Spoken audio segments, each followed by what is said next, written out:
Miss হবে না আপনার পছন্দের টিভি শো। দেখুন জি5 অ্যাপে একদম ফ্রি। টাটা অভিদা, কাল বিকেলে নিতে এসো কিন্তু। কটা বাজে রে? হ্যাঁ, এদিকে এদিকে এদিকে এদিকে এদিকে। ঘড়িটা দেখেছিস?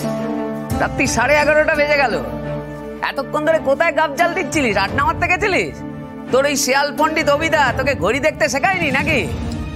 পড়তে গেছিলাম তো, মাকে বলে গেছি তো। মাকে বলে গেছিলিস? আমরা লেখাপড়া করিনি নাকি? এইভাবে চলতে থাকলে তো আবার কারুর বাড়ি ডাকাতি করতে গিয়ে ধরা পড়বি। মানে দুবার ফেল করা ছেলের এমন পড়ায় মন বসে গেল যে রাত্রি 11:30 অব্দি তুই লেখাপড়া করছিলি। সত্যি করে বল বুবাই, কোথায় গেছিলিস? নাহলে কিন্তু পিটিয়ে ছাল ছাড়িয়ে নেবো আজকে বলে দেয়া। সত্যি বলছি, আমি টেস্ট পেপার সলভ করতে গেছিলাম তো। চোখে মুখে মিথ্যা কথা বলা আজকে। আরে আরে দাদা দাদা, কি করছিসটা কি? ও তো ঠিকই বলছে, সত্যিই তো বলছে, পড়তেই তো গেছিল। সকালেই তো অভিজিৎ বলে গেল যে ওকে নিয়ে টেস্ট পেপার সলভ করতে নিয়ে যাবে। অদ্ভুত, এটা ভালো মাস্টার পাওয়া গেছে, ছেলে পড়াশোনায় মন দিচ্ছে, কোথায় উৎসাহ দিবি, সাপোর্ট করবি, তা না বকাবকি করছিস। কি বলতে চাইছো কি তুমি? হ্যাঁ, আমাদের ছেলেকে কিভাবে শাসন করতে হবে সেটা কি এখন থেকে তোমার কাছ থেকে শিখতে হবে নাকি আমার? হ্যাঁ, শিখতে হবে, শিখতে হবে। এই যে ঝুলঝুলি দেবী, শুনে রাখো, এই বুবাইয়ের পড়াশোনা নিয়ে বাড়ির যত চিন্তা আছে সে চিন্তা তোমাদের নেই।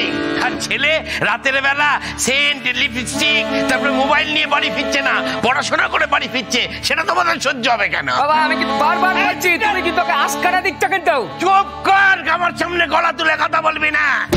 বুঝবো কোথাকার? ওর ফেল করা নিয়ে তুই জ্ঞান দিচ্ছিস? তুই কোথাকার দিগ্গজ রে? শুনে রাখ, ও অভিজিতের কাছে পড়তে যাবে। রাত্রির 12টা হোক, 1টা হোক, ও পড়তে যাবে। আমি বলছি যাবে, শুনে রাখ। বাবা মা হয়তো কেউ দায়িত্ব নিতে পারিসনি তোরা, তা যে লোকটা দায়িত্ব নিচ্ছে তাকে দায়িত্বটা নিতে দে। উজবুক্ষ টাকার কাছে কাল থেকে একটা কথা বলবো না আমি বুবাইয়ের ব্যাপারে। নতুন কোন গন্ডগোল হোক, তারপর আমিও দেখে নেব। বার বেড়েছে তোর, ডানা গজিয়েছে তো, ডানা ছাড়বো, দাদু বাঁচাবে। ছাই করিনি তুই, কিচ্ছু করতে পারবি না। আমি তো আছি, কোনো চিন্তা করবি না, তোর দাদু আছে। হ্যাঁ, ধ্যাস চামো, সব ছুটিয়ে দেবো, ধ্যাস চামো। ভাই, কি নিয়ে গল্প হলো আজকে অভিদার সাথে? অভিদা বলল, ভয় পাস না বুবাই, তোকে নতুন কাকির মতন হতে হবে। চোখের সামনে অন্যায় দেখলে শির দ্বারা সোজা করে প্রতিবাদ করতে হবে। Very good, very good. যা ঘরে যা, ঘরে যা। না, এই অভিজিৎ ছেলেটাকে যত দেখছি, যত শুনছি, আমার ভরসা বাড়ছে।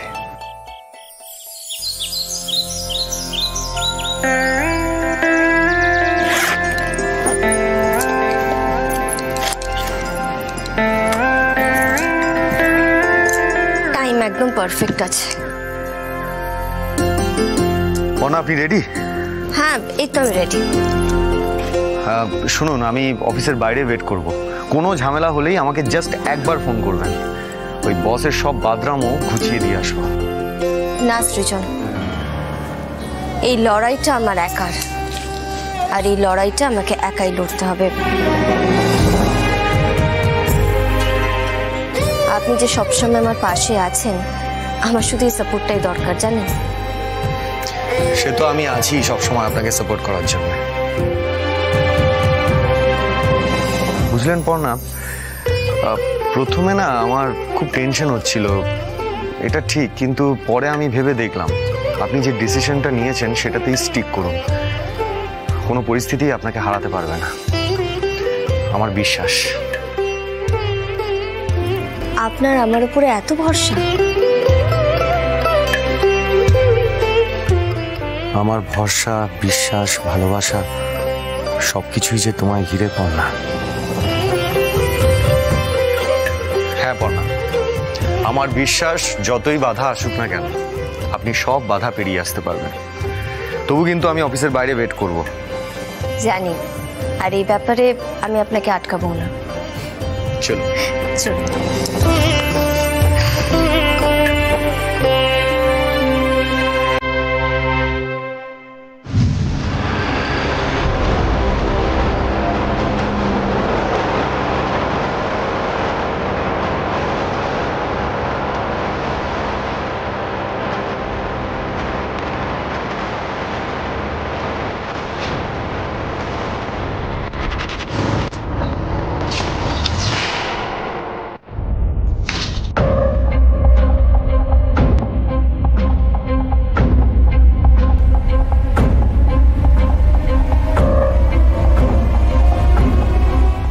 Good morning. Good morning. Good morning captain.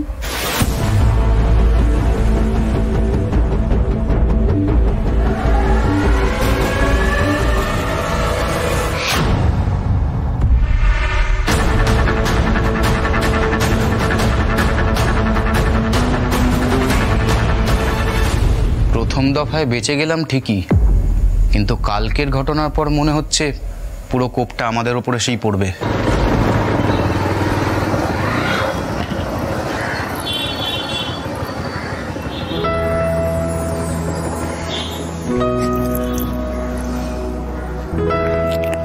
বলছি, আর কিছু বললে একেবারে ঝেড়ে কাপড় পরিয়ে দেবে।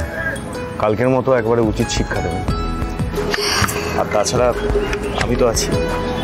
হ্যাঁ, আমি ভেতরে গেলাম।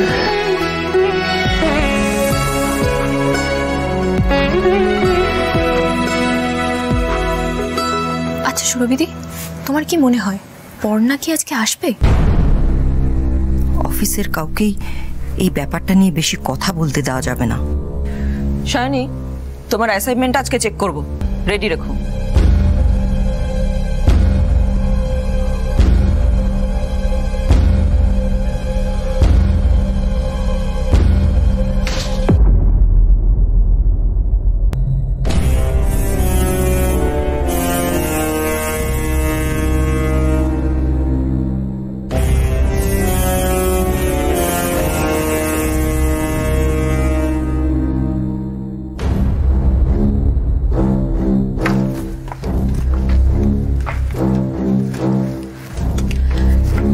ক্যাপ্টেন, আলোক পর্ণা এসেছে।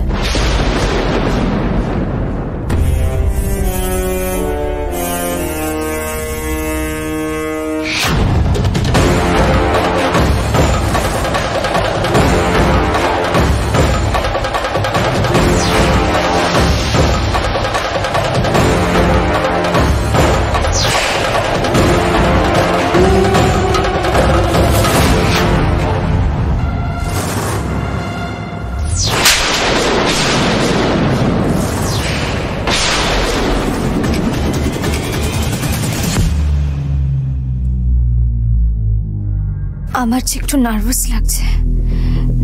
না না, আমার নার্ভাস হলে চলবে না, ভয় পেলে চলবে না। চোখু দাদা, আমি যেন এই লোকটার চোখ থেকে চোখ না সরাই।